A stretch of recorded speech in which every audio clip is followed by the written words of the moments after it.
Welcome this morning. I'm Mari Lehtiä and I'm the chair of, I don't know how long today, but let's see let's see how long I'm chairing. But so we'll start today data processing with DIALS, and then we will have a coffee break to prepare also for the next demonstration at ESRF at ID29 remote data collection. So we have roughly 45 minutes. and Nick Devenish will talk us about DIALS and processing data and data quality indicators that you indicate and so forth. Please. We'll see how far we get. So I'm Nick Devenish. I work at Diamond on the DIALS integration framework. My talk here today is going to be sort of split into a couple of parts. I'm going to start by giving a general overview of data processing, what you initially do with your images to get to something that's almost ready for you to build a model, and then how DIALS fits into this process. To start with, data processing, probably the most important step of data processing is what you do before you process your data. Most of the problems you run into can be solved by mounting your sample carefully and being careful about how you collect your data, which is kind of what we're here for anyway. Collecting the data in a way that minimises any radiation damage. If you've killed your crystal, no amount of clever data processing is going to get any useful data out of it. The general purpose of processing the data is you want to go from your images that you've taken, your nice perfect crystal images, and then the end result is you want to end up with a nice structure that you believe and all the stats check out, and then you can publish it and with rewards. But we've got quite a few steps to get there. Starting from the raw images, the questions we want to know is, which spot is which, where have each of these reflections come from? Stepping on from that, what's the unit cell that gave these reflections? What's the symmetries of the unit cell, the Bravais lattice? How are all your atoms and proteins arranged? And then, once we know all that, we want to know exactly how many photons came into each reflection. Even the reflections that we can't see by eye, because knowing that information is missing is useful information. Once we've actually got the number of photons on your image, we want to know what are the scale of the reflections. If you've had an X-ray that's gone through a long thin crystal one way, it's going to be a lot more attenuated if it's gone through the other way, and that doesn't tell you useful information about your structure. That just tells you about the shape of the crystal, which is not what you want to know. All of this is important because we finding the intensity tells us about the absolute structure factor of the contributions to that reflection. And every reflection is important because you probably have seen this before, but the electron density, what you actually build your model out of, depends on every single reflection. And so reflections that are badly contribute not very well to your model. Over the years of processing, there's sort of a terminology that has come up for every one of these stages, which is pretty common to most analysis frameworks. Start with spot finding, which is you look at the raw images and extract your features out of it. Where are the spots that are reflections, potentially, what the backgrounds are. So if you've got ice rings or, leaks from the beam stop, you don't want to include those in your data analysis. The next stage is indexing, which is converting the known geometry of your experiment and the positions of all your spots into reflection indexes, calculating an index for each of these, working out what the unit cell and symmetries that this describes. Once you've got an initial result there, you can move on to refinement, which is basically you jiggle around all your settings and try and work out how to make everything fit better. Because you may have errors in your experimental setup, you might not have got a perfect unit cell out of these, and shifting one around may affect the other. Once you've got a good model of what you're seeing, you do the integration, which is where you work out the intensity of each spot. But you do a thorough job here, whereas in DIALS we do an initial guess and spot finding, because that's useful information. But this is where you really convert your images to like a list of reflections and intensities. And once you've got that, then you want to work out how to correct them because of the scaling issues. So let's have a talk about how DIALS does all of these steps. Again, a sort of first caveat to this is most of the time you're not going to want to be using an explicit integration framework. You're going to be wanting some sort of automatic processing, or most of the time automatic processing will do a good enough job for you. Sort of generating autoprocess for XDS, autoproc Z2. Most facilities have something. I admit I'm not sure what ESRF's automatic processing frameworks are. But for DIALS, we have a program called ZIA2, which comes with DIALS. So anywhere you've got installed DIALS, you've got ZIA2 available. And it's as simple as sort of running ZIA2, giving it your images, and passing in any extra information and it'll take advantage of that if you know your unit cell or space group. It'll just sort of make things easier. The problem is it's easy to run automatic processing frameworks, and doing so doesn't teach you anything about how to do data analysis or what's actually going on under the hood. And for good, brilliant data, that's fine. But if you've got complicated or data that needs a little bit of work, then you can often get better information out of it by doing stuff manually and knowing what you're doing. So DIALS is a project that's run at Diamond and Berkeley Lab over in California. We're funded by Wellcome Trust, SCFC, there's a Biostruct grant, and I think we're connected to CC4. I can't remember how much funding comes with that. There's certainly some work done by them. Someone will probably tell me off for not being precise about that. DIALS is a toolbox. We provide all of the tools for each of these steps to go from one to the next, but give you as much control as possible. So it's, apart from ZIA2, which is attached on, it is, it's complicated to use some of these things. But there are varying levels. So, at the top of ease of use is ZIA2, which gives you not much control. We've got the command line tools, which give you a lot more control, but they take more work and knowledge. And then if you really want complete control of everything, you can use the code as an API and write your own scripts that use our frameworks. Somewhere in the middle here is CCP4's new DIALS user interface project, which I believe is actually out now and has been announced on their mailing list, but I won't be talking about that here. It's a free, completely open source framework, so if you ever want to know how anything's done inside it, you can just open the code and look at it. It's downloadable for Mac and Linux.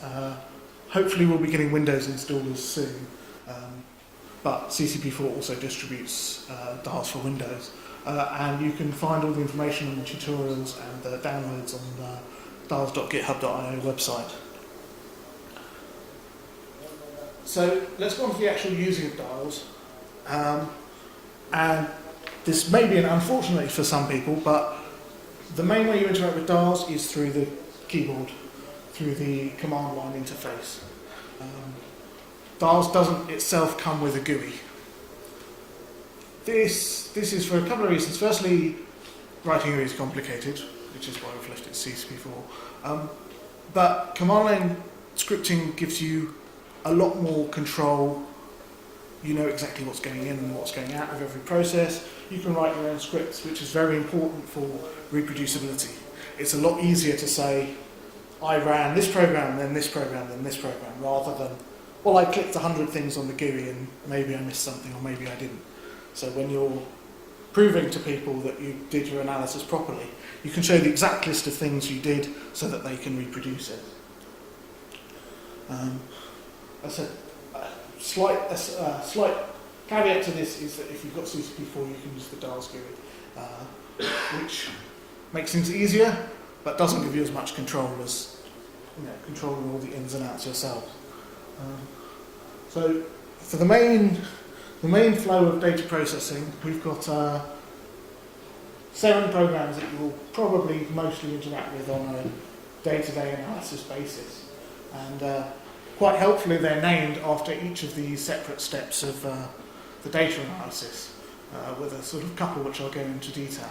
But this isn't exhaustive. There's over 50 other DIALS commands for looking at data and doing special tasks and sort of anything else experimental that we put in.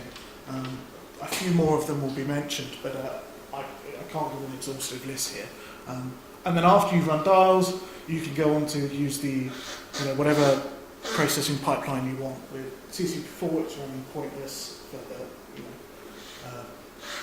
symmetry is aimless for scaling, and then Synchron Gate, and then on to your model building. Quick note on the files that DIALS works with. So when you use it, you'll sort of generally come across 3 classes of files. You've got your image files, which are very often CBF or HD5, but DIALS reads a wide range of detector and image types.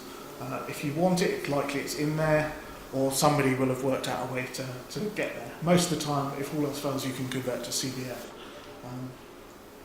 The pickle files, which are sort of written out from running most of the stages, contain reflection data. So sort of an internal DIALS version of MTZ files, and at the end you can convert things to MTZ. And then the JSON files contain information about your model, the detector, the beam, the crystal, what you've been doing to everything. The commands can be complicated. So if you're using it and you ever forget how to do anything, you can just give the -C command, the -C option to a command, and it will print out a big long list of every possible option, which I've cut down here because it came on several pages. So it'll look like this. You can see, okay, well, we've got the spot finder options. Oh, ice rings filter, false. So if I run DIALS.find spots with ice rings.filter equals true, that will turn on the ice ring filtering. Like I said, I mean, most commands sort of have hundreds of these options for tweaking every single stage of the process. So, I mean, what we're going to go over here in the tutorial is just scratching the edge of the control you can have over the process. Probably the first and most important step of data processing is to actually make sure you've got data. And so we provide an image viewer. So very often people forget to actually look at their images when they start processing data, and people come to us and say, nothing's happening, I can't get anything out. And then we actually look and they've got empty pictures or something, and that's not helpful. So the image viewer comes with DIALS. It reads the DIALS specific files. If you've done any of the steps like spot finder or indexing, it'll show you where the spots are, what it's been, what it's found. It's very much designed to be used as you go along, and you can see and check out the results. You can also preview all of the spot finding parameters, which we'll talk about in a minute, and tweak your spot finding to whatever detector you've got if the defaults aren't good enough. The defaults are very good for sort of Pilatus pixel photon counting detectors, but CCDs, it can require a little bit of work. So, talking about spot finding, once you've got your data, you run DIALS.find spots. This will look at every image, try and work out which of your pixels are spots and which aren't. It will analyse your pictures in 3D, so it won't just look at each picture individually, it'll look at it along with the next one and the one before, and continuously through the data set. And then it attempts to work out what's pictures, what's reflections and what's noise, and you can do filtering on, you know, numbers of pixels, the you know, centroid distances, what resolution cutoffs, you know, support for ice rings, and you can also mark explicitly areas of your image as untrusted. For instance, if you've got a fancy goniometer and it can move to any angle but it ends up shadowing part of your detector, you can explicitly mark that. If you've got some like very strong background noise coming from like the holder of your sample, you can mark those areas as excluded, and it'll, you know, hopefully ignore it. So find spot starts with your image, the default algorithm. It'll work out the sort of local area average of every pixel on your image. It'll then work out the variance of each of those, and then it works on a calculation called dispersion, which is the variance divided by the mean. It then looks for dispersion values, which are a certain like sigma level over the background, and thresholds based on that. By default, it looks for pixels that are, I think, 6 sigma over the background, which is just sort of like a background Poisson noise on a Pilatus detector. For CCDs, you can, you know, this is what you need to tweak it for CCDs, where you've got like a subtracted pedestal. It's not quite as simple. Then once it's thresholded these, it says, okay, let's filter out everything we, you know, filter out the small like 1 pixel ones because we're not sure about those. If anything's very large, like an ice ring, or see it in the giant blob, it filters those out, and then it gives back a list of things it thinks are strong reflection candidates. And as I mentioned, I mean, you know, if you're in the image viewer, you can preview every step of this process, which is how I generated all those images, and adjust everything so that you can eyeball it and make sure that you're getting sensible results. Because it's all well and good to have an algorithm, but you know, if you've got hard or noisy data, it's good to make sure that you understand what the algorithm's doing, that it's actually giving you one. Once we've got strong spots, we can move forwards, and given the known geometry of the experiment, we can then map each of the spots to reciprocal space, even before we've indexed them.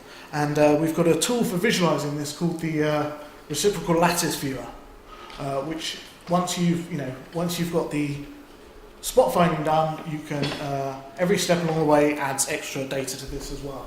So once you've indexed data, it'll tell you what has and hasn't indexed. Here we can see, I mean, this has just been opened directly after spot finding, and your lattice points are sort of slightly oddly aligned. This will go away in refinement. Just sort of small misunderstandings in your metadata model, like small shifts in beam center or detector position uncertainties, could cause sort of reasonably predictable effects in your actual reciprocal lattice.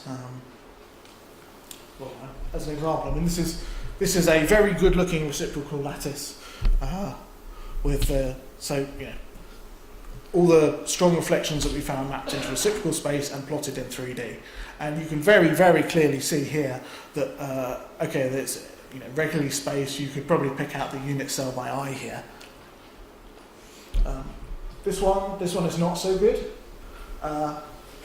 You can see there's individual spots have some interesting structure, probably due to beam geometry, and you can see that there are cones in reciprocal lattice space, probably come from noise around the edge of the beam spot, because it's you know, it's a predictable cone where the beam spot is, and it spans all the way from high to low resolution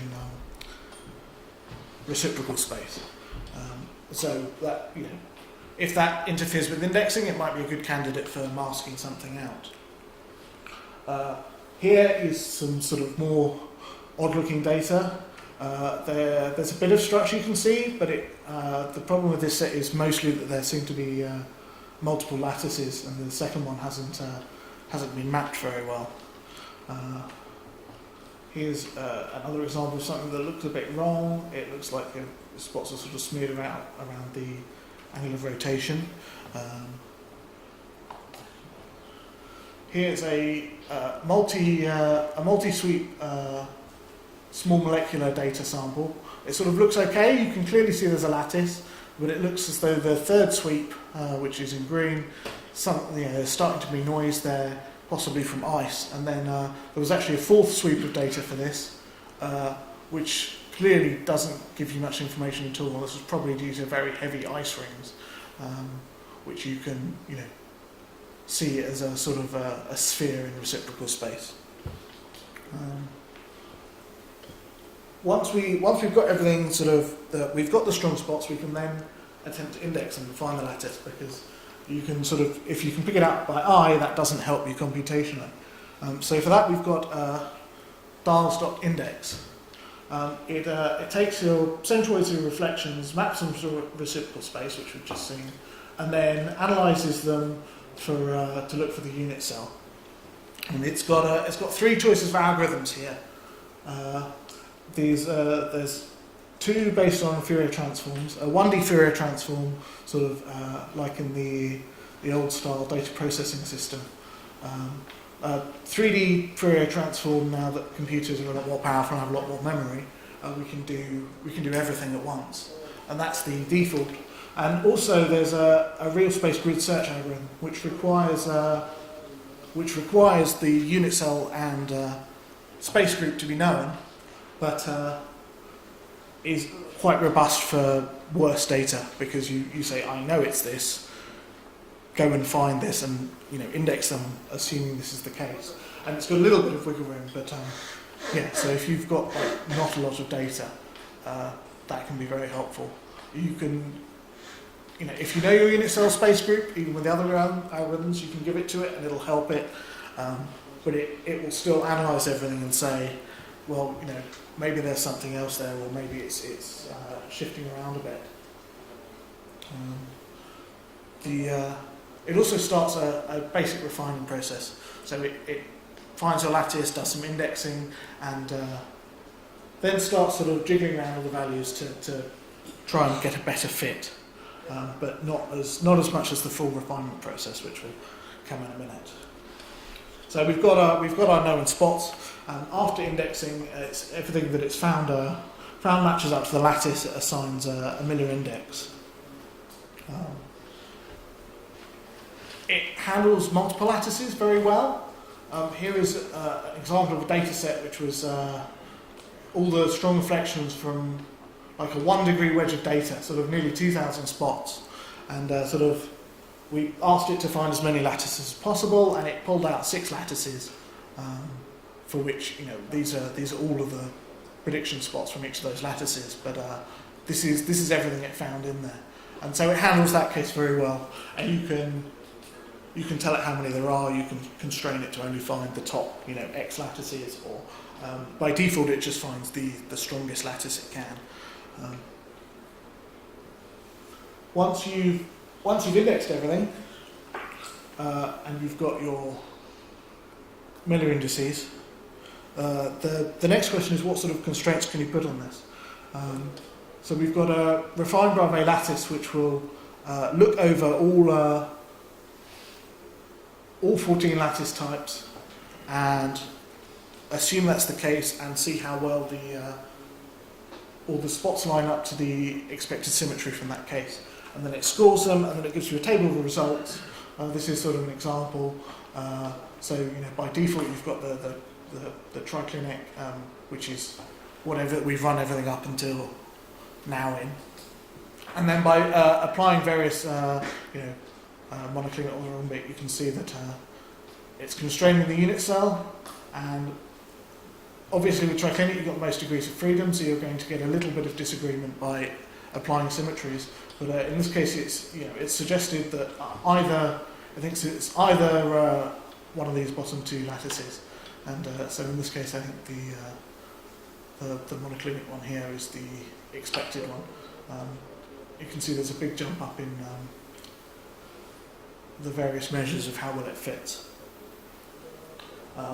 So we can, at this stage we can impose this symmetry, and that makes everything simpler going on, especially for refinement, because although the indexing does attempts to refine parameters to make the fit better, once you've imposed the symmetry, you've reduced your number of parameters, so you can fit everything better.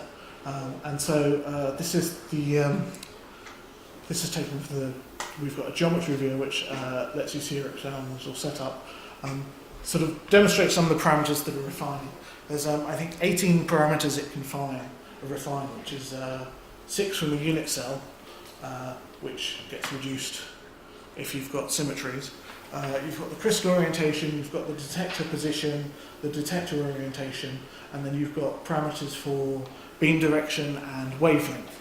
By default, the beam is only free in one direction and the wavelength is fixed, but you can turn each of these on and off. And that will attempt to, it'll take your assumptions about your symmetry, your current detector settings, predict where all the spots should be, compare that to where you've actually found them to be, and does a least squared minimization over those values. And that usually gets a much sort of better fit, and gets rid of any subtle errors in your modelling that you've got. Once you've refined the experiment globally, we additionally have steps to do what we call a scan varying refinement. So this allows your unit cell and your crystal orientation to slightly change over the course of your experiment. The most common cause for this would be things like slight errors in the goniometer maybe, or in particular radiation damage. If your unit cells are getting radiation hard, the volume can start changing dramatically. You'll start getting very, very sensitive sort of orientation sizes, orientation correlated sizes, and you can see that reflected in these. Some of these look a bit wobbly, but if you look at the absolute scale for the rotation angle and the parameters, it's just fitting to noise here. But by default it works in 36-degree blocks, so it'll take every 36 degrees of your data, work out what the best fit to your unit cell is for that, and smoothly interpolate between them. But this gives you a much better description of your experiment than assuming that your unit cell is fixed throughout. If you do that, if there were a significant change in the unit cell, then you would expect the reflection to have different intensity.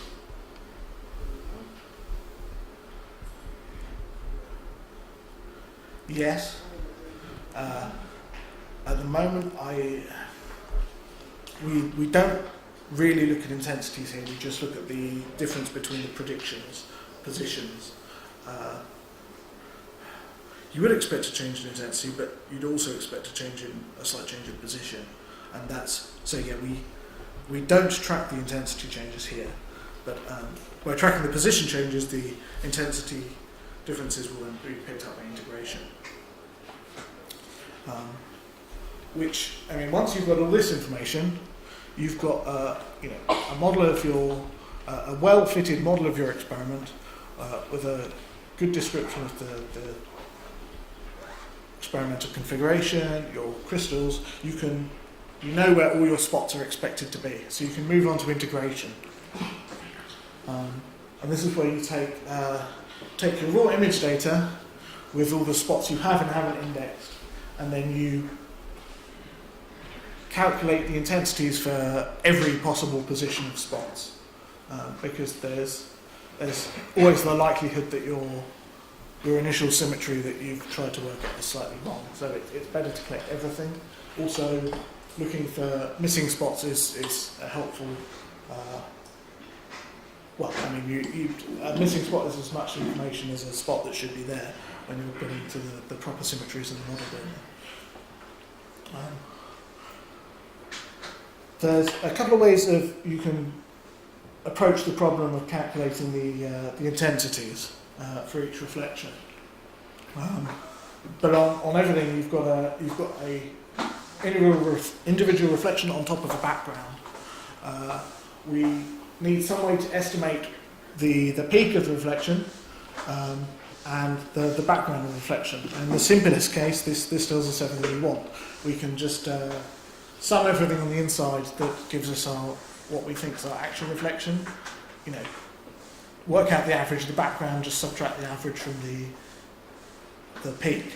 But a slightly better approach is some sort of profile fitting, where we work out what we think the shape of the spot is going to be, and we fit this shape to the reflection we've got, and then we can use the model of the shape, the peak of the model of the shape to give us the estimate for the intensity. And this is shown to be give you a lot better values for weak reflections. And so we do this, we build reference profiles using all of the strong reflections that we pulled out of spot finding. We use those to calculate the expected shapes over different blocks of the detector. And when we're integrating, we take the nearest block and use those collection of reflections as a model for what we expect the reflection we're integrating to be shaped like. And this lets us calculate a sort of expected shape for the weak reflections. This is done by separating the whole detector into blocks. And then once this has been done, we can get an estimate for every reflection, and that's mostly got us where we want to go. And that's most of what DIALS does at the end. Along this way, there's a program called DIALS.report. After most stages, you can run this. And you can run it after any stages, but most of them will add extra data. And this will give you a summary of everything it knows up until that point. So if you're at the start, if you've done indexing, it will know a basic unit cell. It might know a little bit about the experimental geometry right at the very beginning. And this is where you can get all the graphs for what the scan varying analysis has done.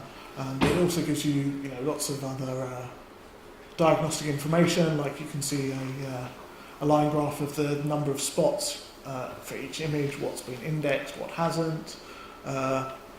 If you've got a large collection of unindexed reflections, it can help to see if there's a pattern for that.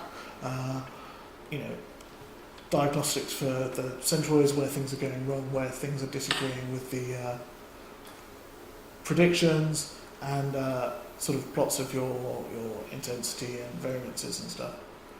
So there's lots and lots of graphs in there. Some are more useful than others, but if you're ever wondering, how well your data's being analysed and if you're actually getting sensible results, as well as the log files, the report can be very useful for that.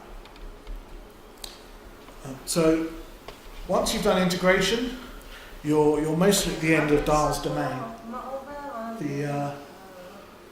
You've calculated your intensities. The next steps are to discover symmetry and then use this information. If you find that that's not giving you very good values, you may need to go back to the middle of the analysis and try a different space group or a different Bravais lattice. And then once you've done that, you can move onwards to scaling and then eventually model building.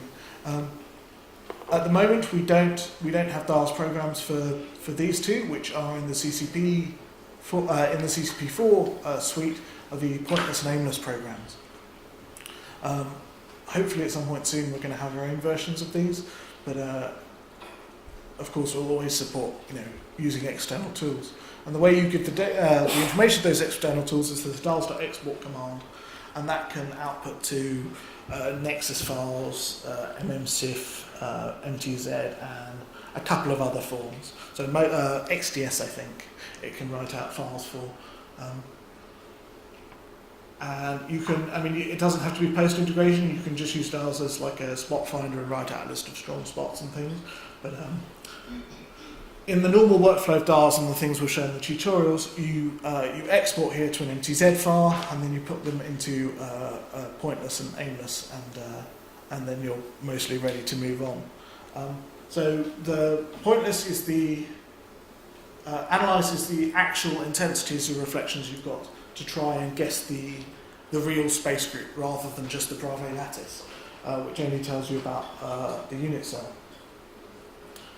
And then Aimless is the scaling program, and this takes into account everything that can vary to cause your intensities that should be the same because they're symmetry related, and work out what's going on there.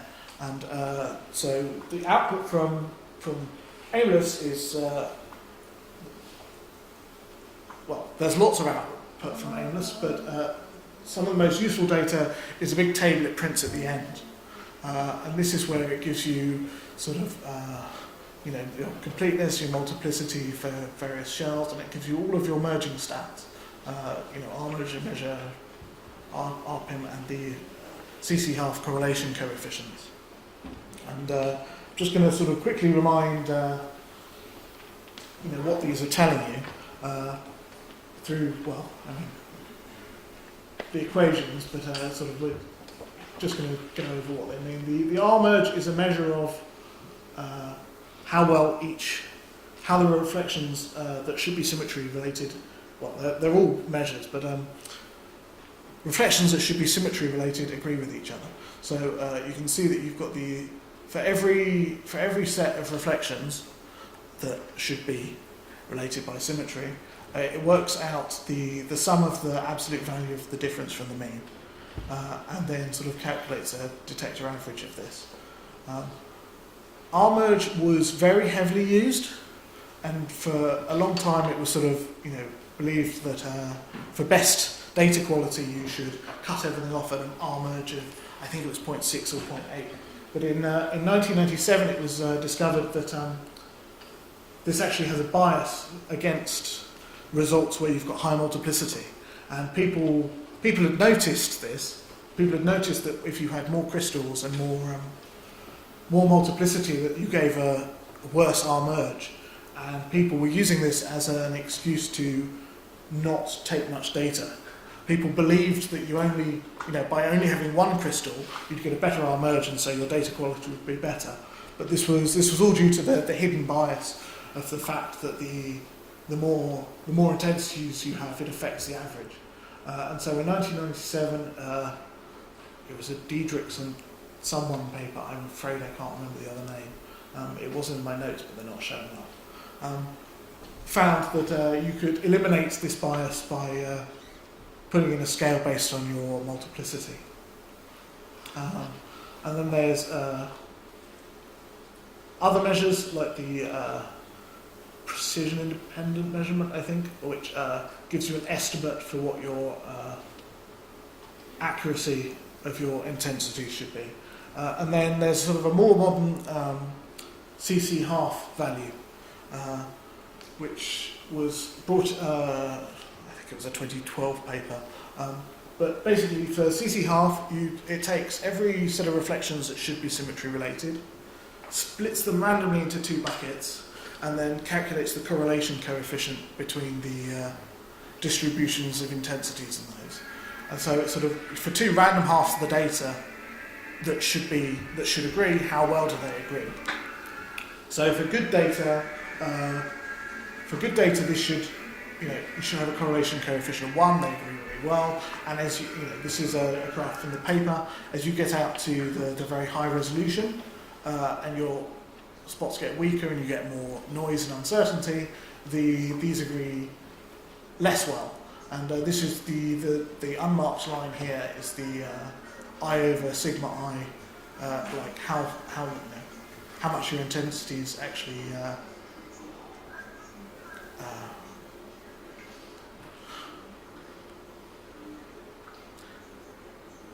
how far over your background they are, effectively, or how well your intensities have been measured.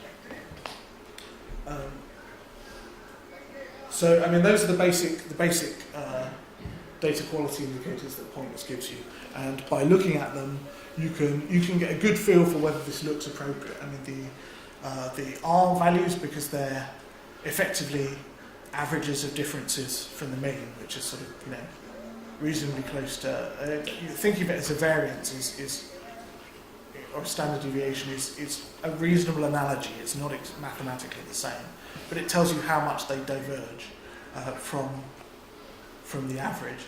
So these should be low. You can see in the very outer shell they get higher, and the CC half gives you a completely different way of calculating a data quality indicator. So using the R values and the CC half together can give you a pretty good idea of whether you've got reasonable enough data to go on to building a model. So yeah, this is the websites for DIALS, and ZIA2 has its own website, and there are lots of tutorials and information on those. And DIALS, as of like a few months ago, has a proper paper describing all of its algorithms and how it's constructed.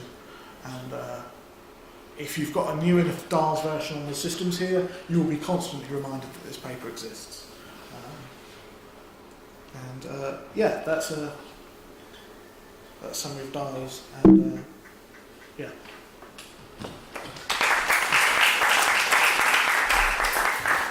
Thank you, Nick. I think we have time for some more questions. There's something on your mind? Nothing? Rick, please. The one new feature in DIALS, I think, collects all the information, all the spots in 3 dimensions, and then it can index on multiple lattices. But you said also so that you can find multiple lattices. How do we then know what is the prominent lattice? So the question was, when we're finding multiple lattices, how do we know what the most prominent lattice is? The answer to that is because it does a 3D Fourier transform. You just look for the strongest peak in the frequency domain, and that tells you what effectively it comes to the lattice which has the most points that sit close to where the expectation would be for that lattice shape.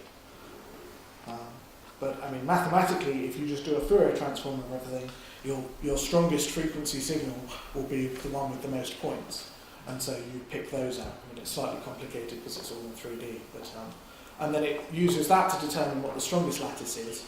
Then effectively ignores those points, and then I can't remember if it ignores it or it just then goes next on the list, but with that lattice taken out, it finds what the next strongest lattice is, and then it keeps doing that until it doesn't have enough points to, it doesn't have enough points to say this is a lattice. If you've got sort of 5 points scattered around, they may all sit on a lattice, but that doesn't tell you anything useful. And before it gets there, it'll stop. It'll only give you lattices that it thinks are actually there. Does it then produce 5 empty set files? Sorry? Does it then produce multiple empty set files? I'm just trying to remember. Does it produce multiple MDZ files? Just trying to think of the multi-lattice workflow. You certainly can. Internally, it sort of every crystal it does as a separate experiment, so you can then split them up and refine them separately if you want to. And then if you export from that, you'll get multiple NTZ. There is a form that supports of exporting multiple configurations into a single NTZ. I don't know how well the downstream tools accept that. So if maybe they accept that fine, in which case that would work. But you have the option of doing it either way. It depends on which workflow. I mean, I didn't talk about splitting up multiple crystals and experiments here, but because it's all single-stage command line tools, you can tell it to split everything up into separate directories, process each of them differently, and then recombine later if you want to.